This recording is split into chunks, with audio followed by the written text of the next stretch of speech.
Fantasy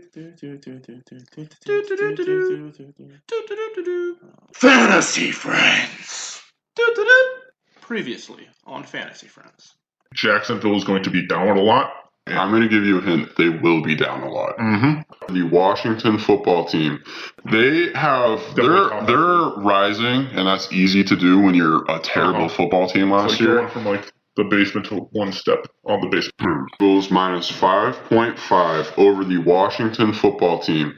This is easy. Boston Scott is going to have a field day against this Washington football team defense, and I don't think that they're going to be able to do much. Yeah, we would like to formally apologize to the Washington football team and the Jacksonville Jaguars. I would just like to say they exceeded our expectations greatly. Our comments were disrespectful and offensive. That However, being said, we don't take anything back. Nope, that's right. All our takes are final. They are correct. They just haven't come true yet. You give it time, it will come true. If it hasn't, that's because you got to wait a little longer. Now, all right, let's get into it. Week 2, Fantasy Friends. Yep, Fantasy Friends. That's our name. And this is the Week 2 podcast. What are we doing in this Week 2 podcast? All right, well, first of all, we're going to give a run-through of our power rankings. Instead of highlighting each player from each team like we did last week, going a little overboard, we're going to highlight our takes and fakes. You want to tell us what that means? All right, so the takes and fakes basically, everyone likes to react to Week 1. Week 1 means a lot unless you're my team, in which case it means time to go to sleep, take a nap, charge up for the rest of the season. Now, for this, we're going to look back at players' Week 1 performances and determine whether we are taking that to be true or believe that it will be fake. Fake or take. We're going to each choose one fake and one take. All right, so we're going to start at number... Actually, this week we have a tie for last place. We're not going to get into individual rankings. We're just going to go straight to the consensus. Mm-hmm. We have Thomas and Sam Fontaine with Scary Terry and His Bitches and The Old and the Newton. All right, so now let's get into our fakes and takes. All right, I'll start out with my take for Thomas's team, which was Kyler Murray. Yeah. I know, I kind of didn't believe that he would be a quarterback that had a massive impact at the beginning. I did think he would be top tier, but I think that with what we saw last week, the ability to use his legs and the ability to throw so well, this guy is going to be legit. He's going to be almost possibly even better than Lamar this year, I think. He's in that caliber where he can change a game and he can put up just insanely high totals and have a very low floor every single week, and I think that he is the truth. All right, what's your take? All right, I'm going to take Rojo. That's right, Ronald Jones. I was skeptical at him to start this season, but he showed that he can be an average running back in the NFL. And that is my take. That's pretty good for Ronald Jones. That's my take. I think that he will actually have a decent week this upcoming week, but overall the rest of the season you can expect him to be an RB2, RB3 fantasy-wise. So overall we're taking it as decent, Yep. All right, so my fake is actually, he had a pretty big moment last week. Well, I guess a lack of moment, really, with a little drop at the end of the Detroit and Chicago game. And I'm talking about DeAndre Swift, yeah. And I think he had a pretty bad start with only 3 rushes and not many receptions, and really had the week saved by a touchdown. But the things we really remember are him not really doing too well, limited attempts, and, of course, a massive drop touchdown. And I think that he might not be too great at the beginning of this year, but if you remember in college and just with draft capital, this guy is talented and the Lions invested in him. I think they do believe this guy's the future. Carry-on was not featured at all. It was just Swift and Adrian Peterson. And I think that Swift, as you give it time, it might not be this week, it might not be the next week, but he's going to take over the backfield. And I am thinking that this performance week 1 is a fake. All right, my fake is Scary Terry himself, Terry McLaurin. Terry McLaurin, now I'm going to tell you guys what I mean by this fake. I think that he is going to perform better, just like Larry thinks that DeAndre Swift performed lower than he will the rest of the season. I think 8.6 points last week. He had 5 receptions for 61 yards.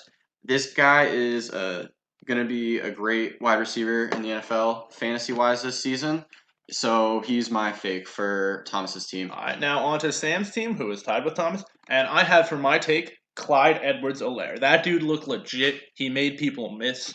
He was taken really early in our draft, and he should be because this guy is going to be an elite running back year-round. I think that's all I need to say. All right, my take for Sam's team is Dallas Goedert. He scored 20 points. I think he had 2 touchdowns, if I'm not mistaken. But on top of, he had 1 touchdown, which means he had 8 receptions and over 100 receiving yards at the tight end position as the second tight end option in Philadelphia. So I'm taking that performance. Zachert's going to take the coverage. I think they're both going to be definitely startable each week. Yes. And I definitely agree with that take. For my fakes, I'm going to go with Marvin Jones. I think that Marvin Jones has proven he's talented. I think that this week he had definitely had an off week, but wide receivers can do that.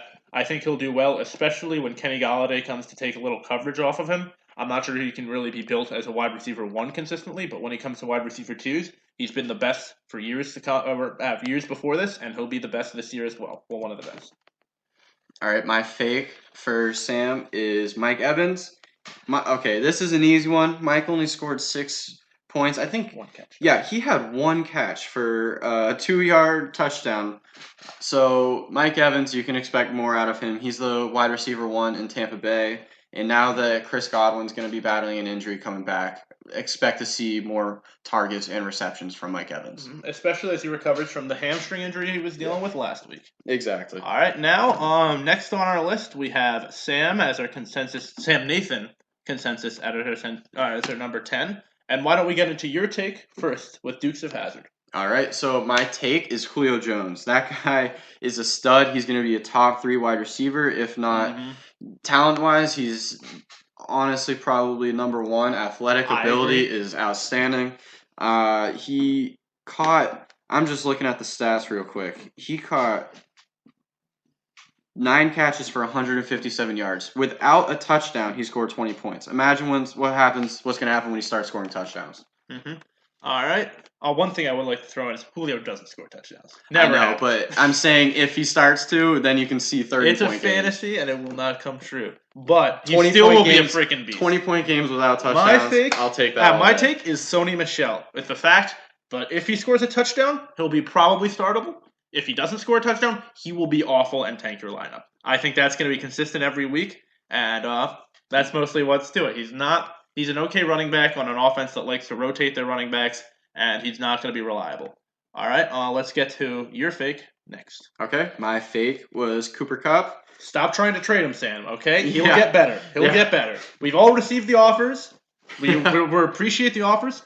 Stop trying to trade your people. Cooper Kupp, have faith in the man. He had a great season last year, and 4 receptions for 40 yards is not going to be a defining week for Cooper Kupp. That's actually going to be probably his worst week of the season.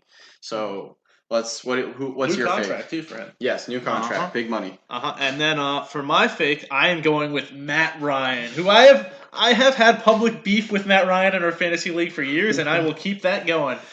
Because we had a little bit of a shootout in Seattle. And the thing is, I think everyone likes to imagine, Matt Ryan, it was a shootout. He had 450 yards.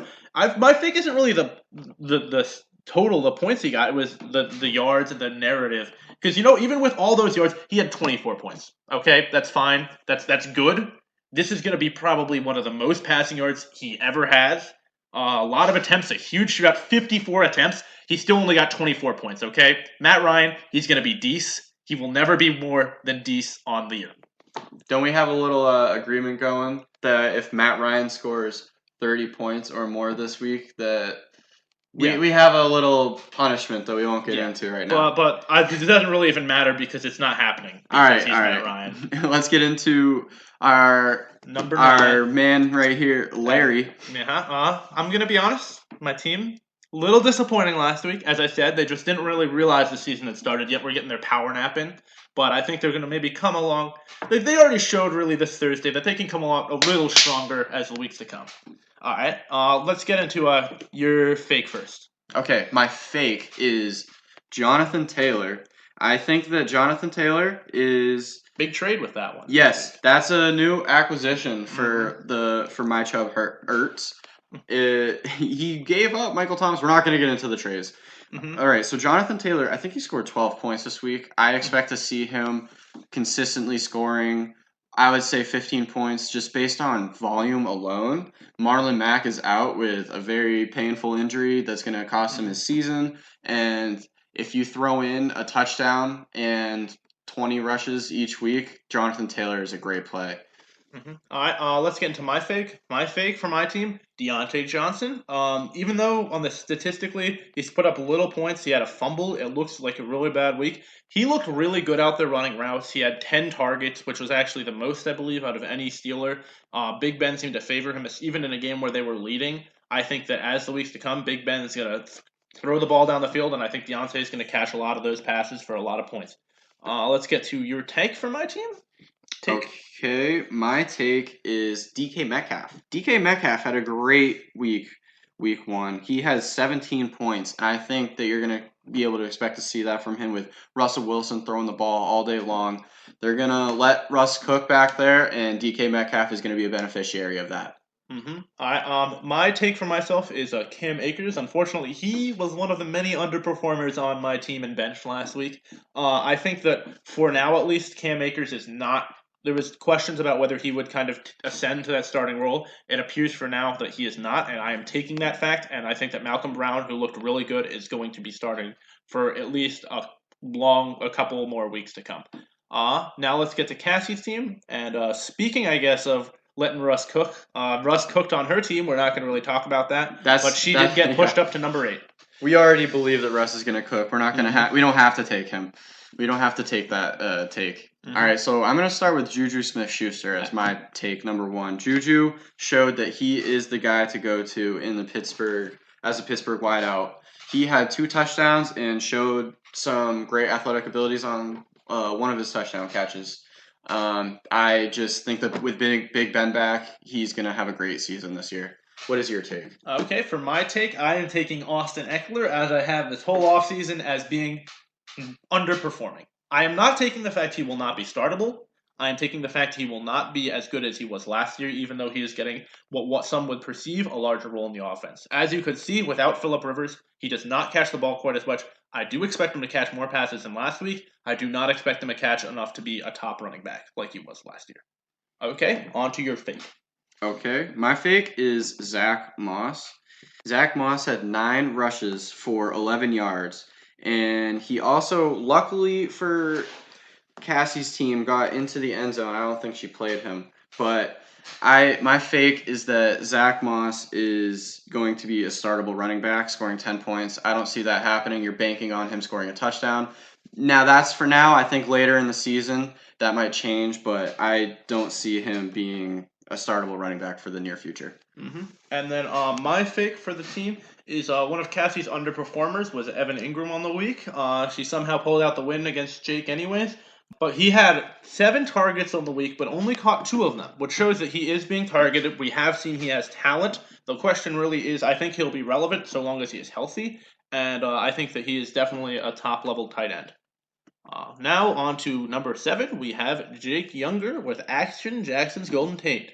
And why don't you get into your take for this team? I'm taking Lamar Jackson. There's not much to say about him that's not already been said. He's a stud, and I mean he's the reigning MVP. He's a great player. I'm taking him. I'm taking his Week 1 performance as being top 2 quarterback for the rest of the season. Okay, and let's get into my take a little later. For now, let's get into my fake. For my fake, I have chosen David Montgomery. I don't think Montgomery is a great running back. I think he underperformed this last week. He had a lot of touches. He's basically the only running back on the Bears, and I think he'll be able to produce a little more than what he did last week. Enough for him to probably be a running back 2 level, not your favorite running back, but your second favorite. I think he can probably do mediocre most weeks enough where you'll be okay with that. Now, for both our take, my take, and Jake, your fake. Yes. We're discussing Nyheim Hines. We both have differing opinions on Nyheim Hines. I'm going to start with my fake on Nyheim Hines, that he is going to be a startable running back fantasy-wise. First of all, he has 7 touches, 7 rushes, and he had 8 receptions, which is pretty good.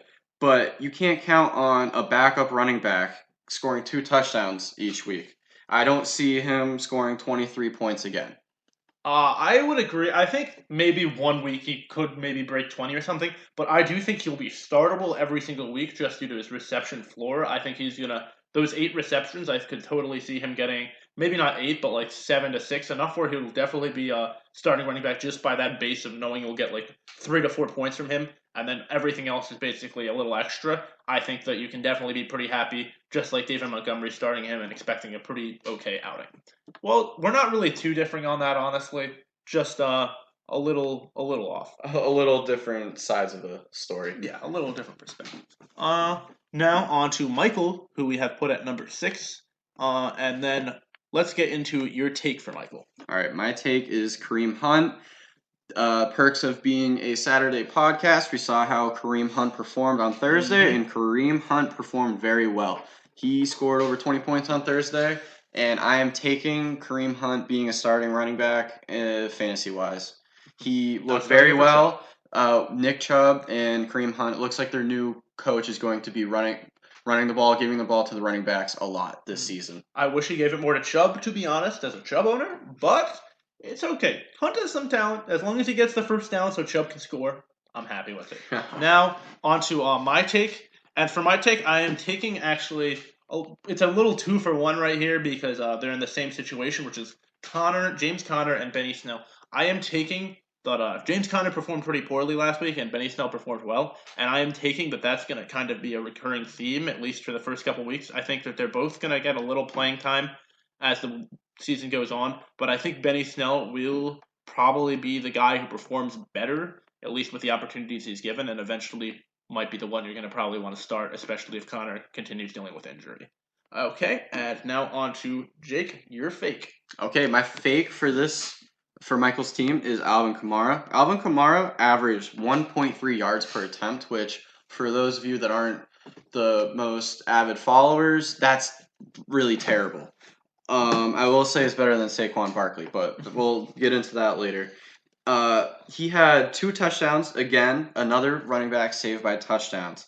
I think so my fake is that he's not going to be performing the same way each week. He's going to be more yard dependent than touchdown dependent. I think that these next 2 weeks he will actually perform well, but throughout the entire season, I don't see Kamara scoring 21 points the way he performed last Sunday. I'll agree with that, though. A little counterpoint to the rushing yards per carry last year. You don't really know this a lot of times, but the Bucs defense actually was the number 1 defense against the rush or running back points last year. So we'll see if it was more the defense or it was more just some issues with the Saints running game as it goes on. I don't think Hunt will probably do quite as well as he did last week, but I do think he'll be a solid starter throughout the year and definitely probably worth a first-round pick. Beginning of next let's year. See if I eat my words. Let's get into your fake. My fake is Deshaun Jackson, who underperformed last week on one of my favorite teams, and I wish he might have done a little better, caught maybe a touchdown or 2. But I think that actually as the year goes on, there was basically with DJX, I think last week, the issue was Carson never actually had time to throw to him because he was getting sacked every single play. And I think that once at least Lane Johnson comes back and the Eagles line gets a little better, he will definitely become a much better asset to own, and he'll definitely be breaking some big plays. Not sure if it's going to be this week because they're playing against a pretty good defensive tackle in Aaron Donald. But we'll see how it goes. Now, tied for number 4, we've got 2 teams. Yes, we have Jack's Jacked off, and Abby's Obi-Wan Mahomey. Let's get into it. Let's start with Abby's, just because that's how they are listed first. Okay. So I'm going to start with Adam Thielen as my take for Abby's team. Adam Thielen showed that he is the real deal with a couple of touchdown catches, 8 targets, 65 yards, and 110 receiving yards against a Packers secondary that should not be that. Although they let up a lot of points, the Packers secondary has a few studs. Yeah, has a few studs back there. Good safety. Adam Thielen showed that even against the best defenses, he can perform. Mm-hmm. Really talented dude. If he's healthy, he's going to be, I think, a top 12 receiver. We'll say. I'm going to give him top 10. Yeah, I'd say top 10. All right, for my take, I have another receiver who was a bit more touchdown dependent, and I think that might continue. But Darius Slayton, I think that dude has had a lot of big games. I don't think he'll be maybe consistent, but I do think he will be going off you can expect it on maybe once every 3 to 4 weeks. He will have a big game, and I think he will have some okay games in between. And I think he'll definitely be a startable, at least, wide receiver. Not saying top tier like Thielen, but definitely pretty good. All right, going on to another receiver on Abby's team, we have your fake. All right, my fake is Michael Gallup. Michael Gallup only had 3 receptions for 50 yards. I expect to see more out of him in the coming weeks. He did not perform well against the Rams last week. And so my fake is that I'm not buying him only having 3 receptions each week. He's going to score a lot more points. Not a lot necessarily, but I expect him to score more than 6 points weekly. That's fair. I don't know if I would take Slayton or Barber rest of the year. It's close. Slayton or Gallup, I meant rest of the year. I would probably next week I'm going to take Gallup, but I think on the season I might take Slayton for the upside. Gallup, I mean, it's hard not to take him when he's playing the Falcons. I would definitely start him next week. All right, now on to my fake for her team, her recent addition, Peyton Barber. Dude put up points last week, mostly basically 12 plus a little more because he got 12 from 2 touchdowns. The rest was kind of shit. So, 2.9 points aside from the touchdowns. So, I will say I don't see him getting the workload he got last week. I think he's got 17 rushes for 29 yards, 1.7 yards per attempt. Eagles D line, they're pretty good. They're not that good. No receptions. I don't think he'll be doing as well. I think they're going to be using Gibson more. We'll get into that a little later, but I don't think he'll ever be startable. Okay, Jack, let's see. Who do you have for your take? Okay, my take is Paris Campbell. I think I mentioned this in last week's podcast. Yes, you did. That he's going to be the number 2 receiver in Indianapolis, and he's going to benefit from the Phillip Rivers addition. Paris Campbell had 9 targets for 6 receptions and 71 yards. I think that those targets I think that he's going to be a startable wide receiver in the flex spot going forward in a few weeks once people open up their eyes and see how good this guy is. And then I think I can speak for both of us with my take, which is Cam the Man Newton. I love it. That dude is going to be a beast on the ground, probably pretty okay through the air, but for quarterbacks, the ground game's really what matters in fantasy because newsflash, rushing yards are worth more than passing yards. So it kind of helps out to get those. I think that he'll definitely be probably startable week to week just with a solid rushing floor and upside due to also rushing. I think that he'll definitely be great. All right, now, speaking of rushing, let's talk about a running back on his team. Let's talk about Saquon Barkley as my fake of Jack's team. This is probably the easiest fake. Keep in mind, just to reiterate, fake does not mean Saquon Barkley's a fake. It means his performance. Yes, I'm faking him averaging 0.4 yards per attempt. He went up against the Pittsburgh Steelers, which I think will have number 1 or number 2 defense throughout the season.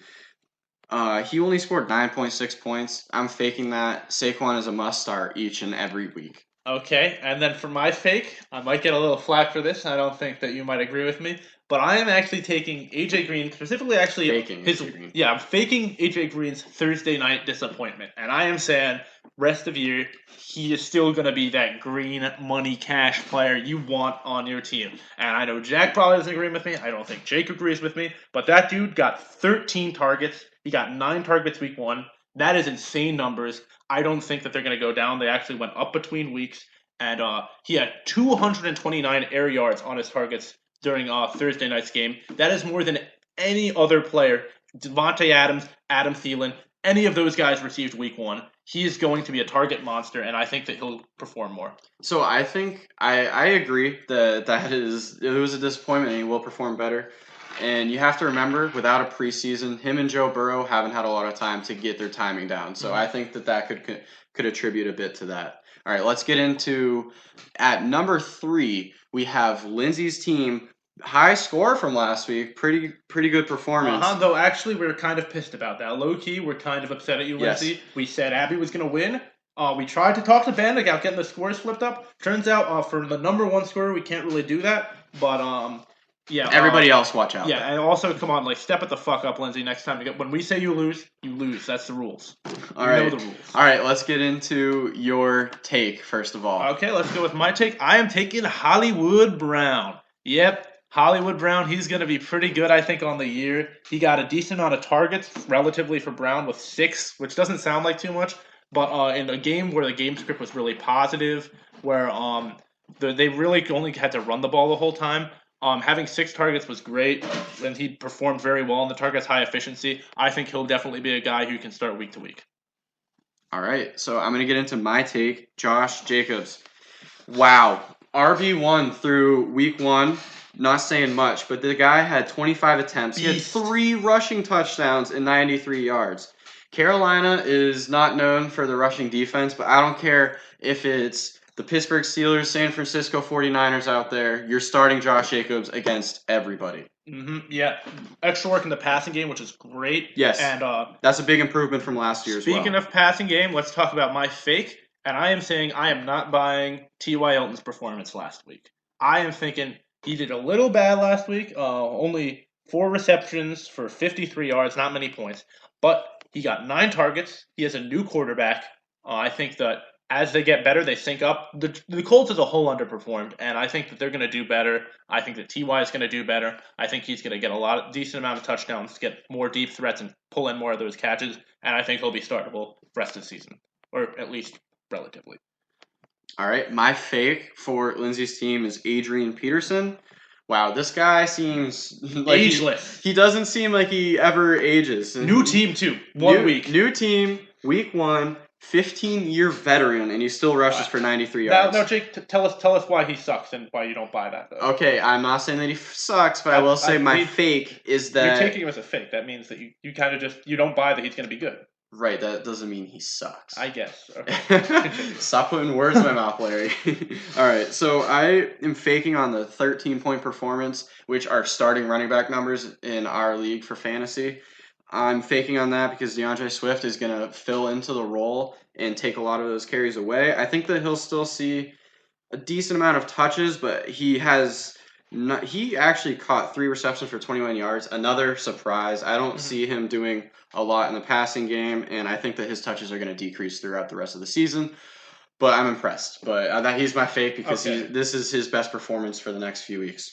Okay, even though Jake hates Adrian Peterson, apparently. Oh my God, I love Adrian Peterson. I think that he'll probably be, I kind of agree on a couple of things, not on how bad he is, but I think he's good running back, but I don't think he'll probably be one that you're going to be comfortable starting from week to week just yet, because I think his touches will be inconsistent, and we'll just I'm faking on him being a starting running back. He's not.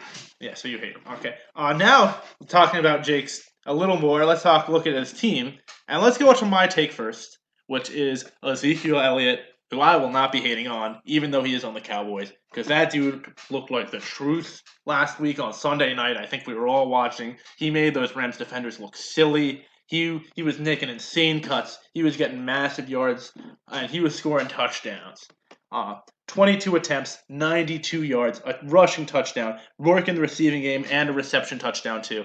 I don't see how this guy is not going to be what he is every single other year, a top running back who you're going to be afraid to play against every single week. All right, now on to your take. My take is Will Fuller. Will Fuller had a great game on Thursday Night Football. I believe we talked about this last week, but I'm just going to reiterate. 12 targets, 8 receptions for 112 yards. That's not something that you usually see out of Will Fuller. He's more of a 4-target, 5-target kind of guy. Just throw the vertical ball over the top. But I see Will Fuller as being the number 1 receiver in Houston, and I think that we are going to, as long as he stays healthy, Will Fuller is a starting wide receiver in fantasy. Yeah, he had a huge target share. He looked both him and Watson did not play their best, and he still was really dominant. Yeah. Speaking of dominance, let's talk about someone who was not quite as dominant this week, which was DJ Moore. He did not look that great, point-wise at least. He only had 7.4 points, only 4 receptions, not too great numbers.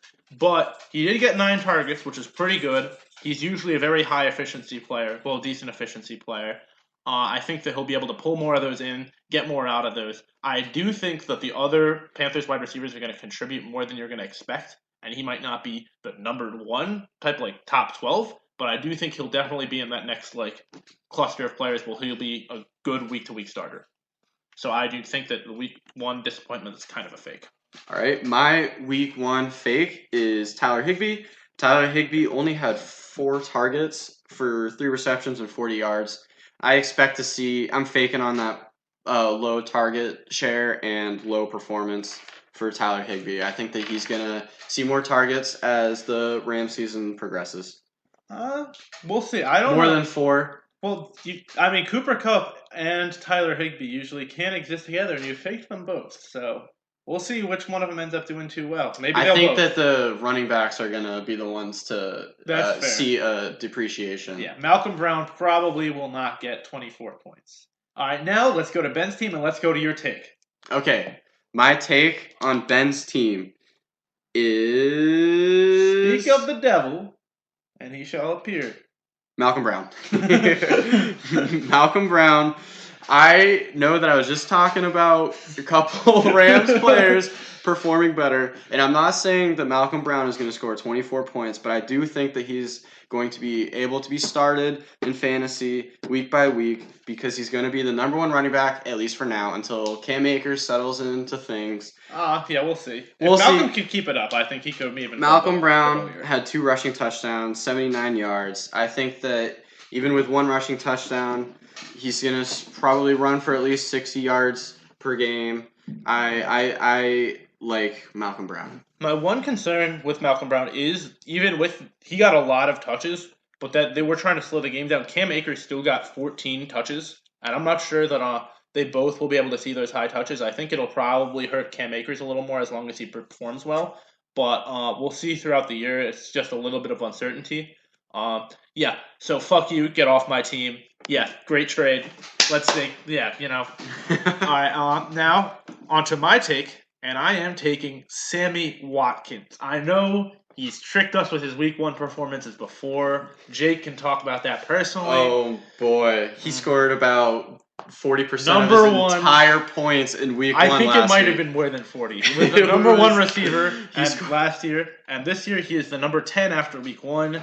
I don't think he's just a week 1 warrior, though, this year. He looked really well. The thing that people don't recognize, he sucked all of last year until the playoffs came around. During the playoffs, he outperformed Tyreek Hill. He was on a different level, and I think this isn't really just a week 1 kind of illusion. I think this is a continued level of performance from the postseason last year, and I think that there is a chance, it might not be guaranteed, that could continue, and Sammy could be a guy we got to watch out for. Now, let's go to your fake, Jake, and I guess a guy who, along with Adrian Peterson, just a legend you hate. I'm faking on Aaron Rodgers. Of course I am. I said that he's going to be average. Okay, by average, I mean fantasy-wise. The guy is a god in the NFL. No, dude, you hate him. You don't He's a beast, okay? But 30.76 points against the Minnesota Vikings. More than Matt Ryan will ever get? Hey, we're going to have to see on Sunday this week. Okay, so Aaron Rodgers, he threw the ball 44 times, and he threw for 4 touchdowns. I'm going to say that Devontae Adams being healthy is going to help him out compared to last year, but I do not think that Aaron Rodgers will be putting up these numbers weekly. I expect to see closer to the 20 points per game, 18 to 20 points per game. I do agree. I think Aaron probably will be a guy who you might start week to week, but I don't think he'll be ever a guy who just is insane on every single week like he used to be. Also, last year, actually, when Devontae Adams was healthy, he scored less than when Devontae Adams wasn't playing. Interesting. I mean, that's clearly not the case this year, but it's just kind of an interesting factoid. And now let's get on to the performance I am faking from last week and on Ben's team, and that would be Antonio Gibson, who had a very poor performance against the Philadelphia Eagles in a win against, Washington football team. But at the same time, the Eagles were able to stuff up Gibson a bit, but I don't think that will continue. I think he only had a very limited amount of touches, and but he still did way better than Peyton Barber did with Moore. I think that they're going to start featuring him more as he gets more accustomed to the offense. I think he's a bigger threat in the passing game, and I think that this will be probably one of his worst weeks on the season, if not the worst week. Okay, and that is our fakes and takes along with our power rankings done for week 2 in the books. All right, now let's get into our Lake Michigan Fantasy League matchup predictions. Matchup predictions. All right, so last week we both actually had the same picks. Which surprisingly, we had the same pick record as well. We both went 5-1. Again, Lindsay, step up your game. Okay, we're very disappointed in you. You got to know to score less points. Okay, you got to perform under pressure like that. I know it was tough. In Abbey, also, I know you scored the second most points. Do but better. You have to score the most points. Disappointment. Yeah. Yep. Okay, when we pick something, you guys got to work to make it happen. Okay, now. All right, let's go to our first matchup, which is our own Jake Wilder versus Thomas's Scary Terry and his bitches. All right, I'm going to give my team, the Deflator, some love in this matchup. I think that Ezekiel Elliott is just going to pop off against the Falcons. Same with Dak Prescott. Just that matchup's too great. Mm-hmm. Yep, and I am picking the Deflators for the same exact reason. 2 high-scoring players against probably a pretty terrible defense this year. Okay, and on to the next matchup, which is Lindsay versus Michael. Yep, that is right. Multiple scoregasms versus Wicked piss ass. Mm-hmm. Yep. Gotta say it in the Boston accent. Okay. The wicked piss ass. Wicked piss ass. Okay. That was a terrible accent. Pack the cat and have it yet. Okay. Pack the cat and have it yet. Alright, so I'm picking Lindsay.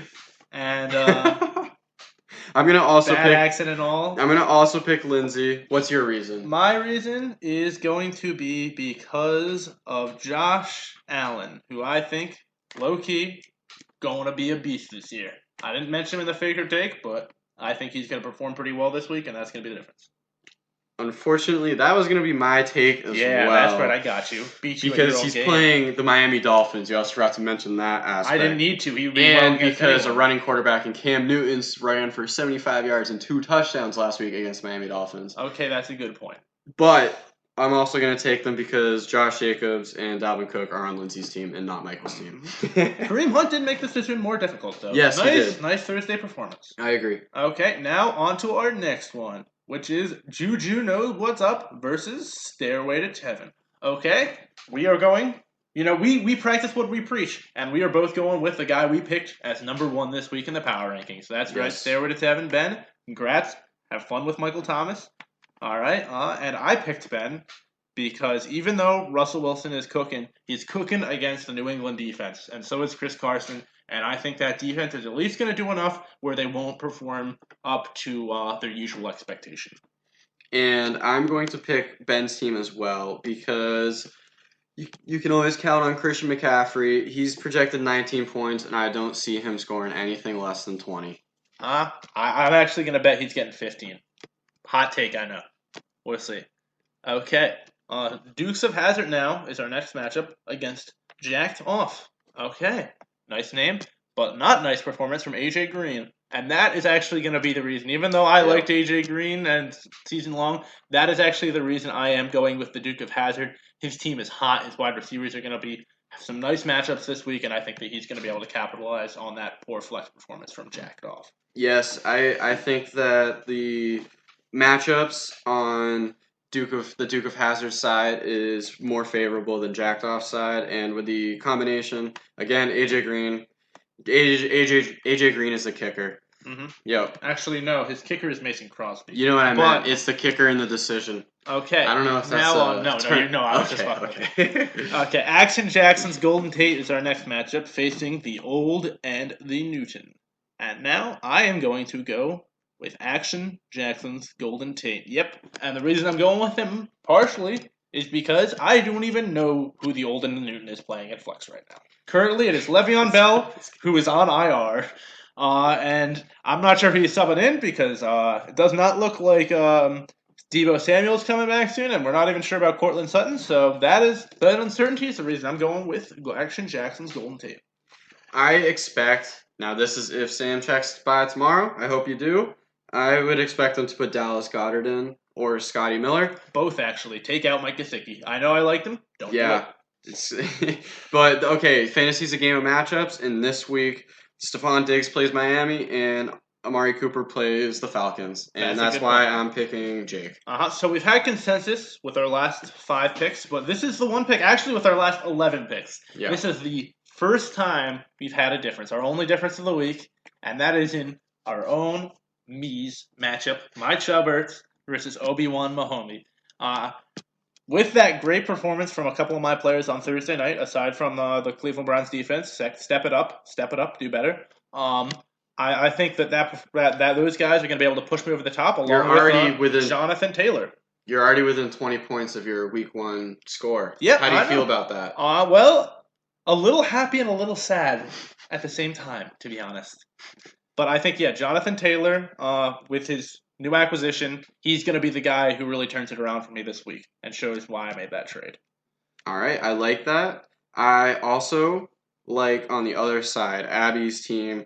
Again, I'm hammering that Atlanta defense, but Michael Gallup, I know all of these players can't outscore the projections every week, but someone's going to go off, and maybe a couple. Maybe a few of them. You never know. But also compared with her wide receivers and also Patty Mahomes, I think is going to score 24 points this week. Right, so we'll see who's right about this one. This one, anyone's allowed to win, unlike our usual, stipulations that whoever we pick wins the matchup.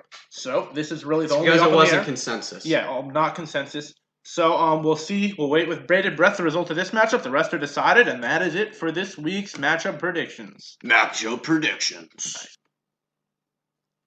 And now we will welcome you to our third segment of the week, which is the DraftKings Presents Winning Lines of the Week. DraftKings Winning Lines of the Week! All right, so this is where we give you a 1 o'clock game, 4 o'clock game, and our locks. But actually, we're switching it up after week 1 to give you an underdog, overdog, and still the locked pick. Just to explain kind of a little bit about what that is, it basically means we're picking one team that will win even if they're favored to lose, one team favored to win who we believe will win, and cover, and finally, again, still a lock, which is worth twice the normal amount of points, who can either be favored to win or lose.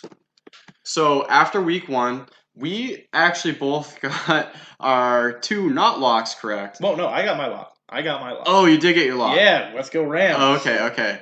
So I have 3 points currently, and you have 2. Still 2. I was thinking the Titans was your lock. No, it was not, but I was really pissed about Goss. Make an extra point next time. Anyway, we each went 2 for 3, but because of the lock having the double points implication, Larry is sitting at 3 points, and I am sitting at 2 points. And I'm not going to give up that lead for the rest of the year. And the reason I'm not going to give up that lead is because my underdog is the New York Giants against the Chicago Bears. The Bears won last week's game, but they looked terrible against a very bad Lions team, in my opinion. I'm not going to ever really call out any teams for being terrible anymore because that backfired. But the Giants, I think, they actually did pretty well against the Steelers, apart from some very costly mistakes. And the Steelers are a very good football team, with being given a plus 5.5 points against a bad team. I think that they're definitely going to be able to hit that, and I would be putting my money right there for the underdogs. Okay. My underdog of the week are the Vikings. They had a very potent offense against the Packers, and they are playing the Colts. They are plus 3 in this matchup, which means I'm going to just straight up say they're going to beat the Colts. The Colts struggled and lost to the Jaguars, who, again, I'm not going to say any team is bad anymore, but that is the team that we were hating on. And we never take anything back. So we don't take it back. No.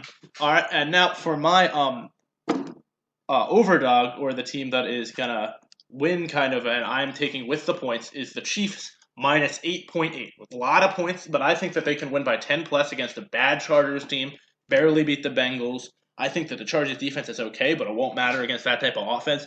And I think that Tyrod Taylor looked terrible at quarterback. I don't see how they score that many points this week, and I don't see how they don't lose to the Chiefs by a landslide.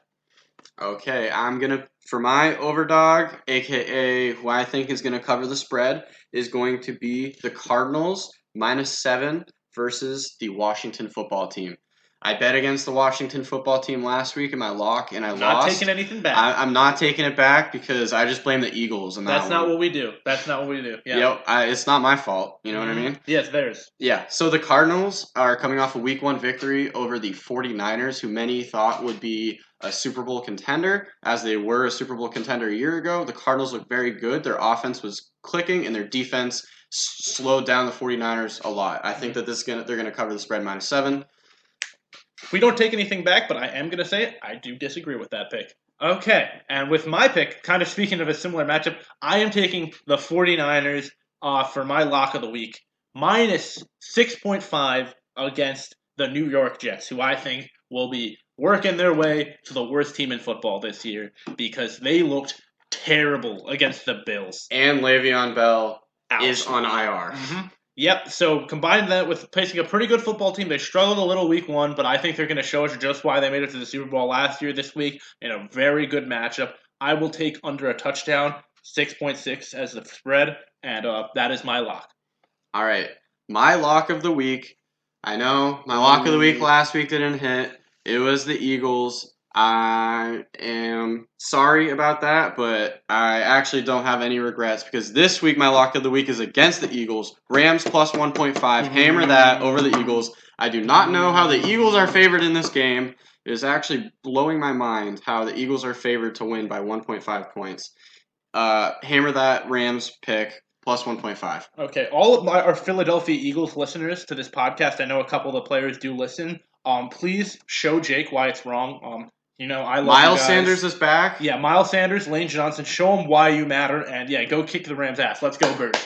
Okay, that being said, yeah, that's probably a good pick, and that is our podcast. That's our podcast. Thank you for listening to Fantasy Friends this week. We'll see you next week, and goodbye. Stairs.